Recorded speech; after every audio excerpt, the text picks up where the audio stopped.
আজকে কয় তারিখ? 7 ফেব্রুয়ারি। আসতেছে এই ফেব্রুয়ারি মাসে যুবকদের খুশির দিন নাকি জানা আছে না? 14 ফেব্রুয়ারি ভ্যালেন্টাইন্স ডে। মুরব্বীরা বুঝবে না সহজে নাকি? বুঝবে হচ্ছে যুবকেরা। এখন থেকে রেডি হয়ে গেছে, প্রস্তুতি নিতেছে। কেউ কিভাবে মেসেজ লিখবে, কথা বলেন ঠিক না ব্যাঠি? কিভাবে চিঠিটা লিখবে, কোন গিফটটা দিলে তার প্রেমিকা খুশি হবে, এই প্রস্তুতি নিচ্ছে না। কিন্তু মুসলমানের কি এটা আদর্শ? মুসলমানের কি আখলাক? মুসলমানের এই দিবস পালন করা যাবে কি? এটাকে আমরা একবার জানার চেষ্টা করেছি। এই যে ভ্যালেন্টাইন্স ডে 14 ফেব্রুয়ারি, আজকে বাংলার জমিনে 14 ফেব্রুয়ারি দেখতে পারবেন যে অনেক ছেলেমেয়েরা ফুল নিয়ে ঘুরতেছে। তার প্রেমিকাকে দিবে, প্রেমিকা প্রেমিককে দিবে। মা বাবা বাধা দিতেছে, ভাই বাধা দিতেছে, কোনো বাধা নেই। তারা ভাবতেছে তো এটা আমরা একটু বোঝার চেষ্টা করতেছি না।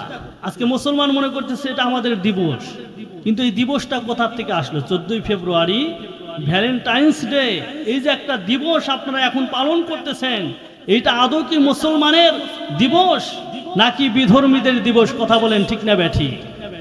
এটা হচ্ছে 290 এরকম হবে। তখনকার সময়ে সেন্ট ভ্যালেন্টাইন্স একজন ব্যক্তির নাম, খ্রিস্টান ধর্মযাজক। এই ব্যক্তিটা ছিল খ্রিস্টানদের একজন ধর্মযাজক। তার অবস্থাটা এমন ছিল যে সুন্দরী সুন্দরী ছোট ছোট মেয়েদেরকে ভুলিয়ে ভালিয়ে ভালোবাসার একটা ফাঁদে ফেলে তার বিছানায় নিত। নাউজুবিল্লাহ। কোথায় নিত? বিছানা। ওই সময়কার যে বাদশা ছিল, ওনার যখন কানে সংবাদটা পৌঁছল, তখন তিনি তাকে পাকড়াও করলেন, ধরলেন, ধরে জেলখানায় বন্দী করলেন।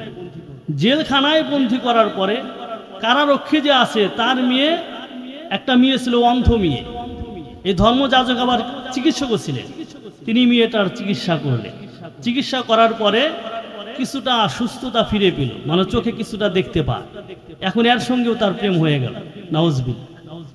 এর সঙ্গেও প্রেম হয়ে যাওয়ার পরে আবার এই মেয়েটাকেও জেলখানার ভিতরেই তার পাশে রাখলো। বুঝতেই পারতেছেন তারপরে কি হবে। এইটা যখন আবার বাদশার কানে গেল, তখন তার ফাঁসির একটা, মৃত্যুদণ্ডের একটা ঘোষণা দিয়ে দেন, তাকে ফাঁসি দিয়ে দেন। 14 ফেব্রুয়ারির দিন সেটা ছিল। এখন আজকের এই মুসলমানের সন্তানেরা সেই 14 ফেব্রুয়ারি পালন করে। নাউজুবিল্লাহ বলে। আজকে কয় সাল? 2025 সাল। আর 290 সনের ঘটনা। ফাঁসি দেওয়া হয়েছিল। ভালো কাজ করেছিল না খারাপ কাজ করেছিল? খারাপ কাজ করার কারণে তার চরিত্রটা বাদশার পছন্দ হয় নাই, তাকে ফাঁসি দিয়েছে। তারও 200 বছর পরে এইটা আবার খ্রিস্টানদেরই একজন প্রচার করলো যে এত বড় একজন ভালোবাসার লোক ছিল, প্রেমিক লোক ছিল, জেলখানার মধ্যেও প্রেম করছে, কম না। তো তার এই স্মৃতিটা ধরে রাখা দরকার। অতএব 14 ফেব্রুয়ারি ভ্যালেন্টাইন্স ডে এইটা ঘোষণা করে প্রচার করলো। বিদেশি রাষ্ট্রগুলো এটা গ্রহণ তেমন করে না। আজকে বাংলার জমিনে 2025 সালে এসে বাংলার জমিনের মুসলমানের যুবক যুবতী, কোমলমতি ছেলেমেয়েগুলো সেই খ্রিস্টান যাজক তার সেই ভ্যালেন্টাইন্স ডে, বিশ্ব লুচ্চা দিবস, এইটা পালন করতেছে। নাউজুবিল্লাহ বলে। ভালোবাসা মুসলমানের জন্য কি একদিন?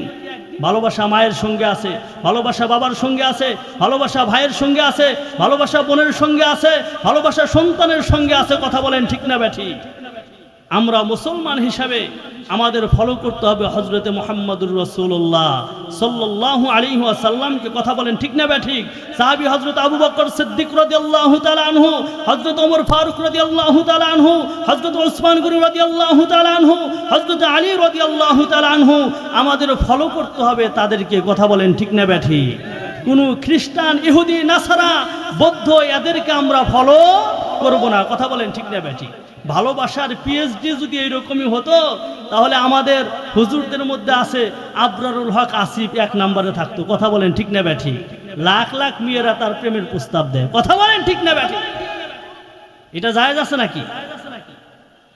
তা আমরা খ্রিস্টানদের কয় শত বছর আগের কাহিনী এই সময় এসে 14ই ফেব্রুয়ারি ভ্যালেন্টাইন্স ডে পালন করে। এখানে শয়তানের ওয়াসওয়াসা আছে, ইন্নাহু লাকুম আদুউম মুবিন, নিঃসন্দেহে শয়তান তোমাদের প্রকাশ্য শত্রু। শয়তান ধোঁকা দিয়ে ওয়াসওয়াসা দিয়ে জাহান্নামের দিকে নিয়ে যাবে। কথা বলেন ঠিক না ব্যাঠিক?